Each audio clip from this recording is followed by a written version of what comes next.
ఉత్తరాఖండ్ రాష్ట్రంలోని లాటూ మందిరంలో అనేక సంవత్సరాలుగా ఓ విచిత్రమైన సంప్రదాయం కొనసాగుతోంది.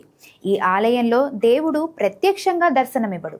ఈ కారణంగా ఈ ఆలయ పూజారులు దేవాలయంలో ప్రవేశించే ముందు కళ్లకు, నోటికి గంతలు కట్టుకుంటారు. భక్తుల కళ్లకు సైతం గంతలు కడతారు. ఇక్కడి ప్రజలు లాటూ దేవుణ్ణి ఆరాధిస్తారు. స్థానికుల కథనం ప్రకారం ఇక్కడి లాటూ దేవుణ్ణి ఉత్తరాఖండ్లోని నందాదేవికి సోదరుడిగా పరిగణిస్తారు. ఈ ఆలయంలో నాగదేవత దేదీప్యమైన కాంతులతో నిండి ఉన్న రత్నాన్ని ధరించి ఉంటారని, ఎవరైనా సరే బాహ్య దృష్టితో ఆ కాంతిని చూస్తే చూపు కోల్పోతారని అంటారు. అందుకే కళ్లకు గంతలు, నోటికి గుడ్డను కట్టుకొని ఆలయంలోకి ప్రవేశిస్తారు. ఆ కాంతి భక్తులను రక్షిస్తుందని నమ్మకం. ఈ ఆలయం కేవలం వైశాఖ మాసంలోని పౌర్ణమి రోజున మాత్రమే తెరుస్తారు.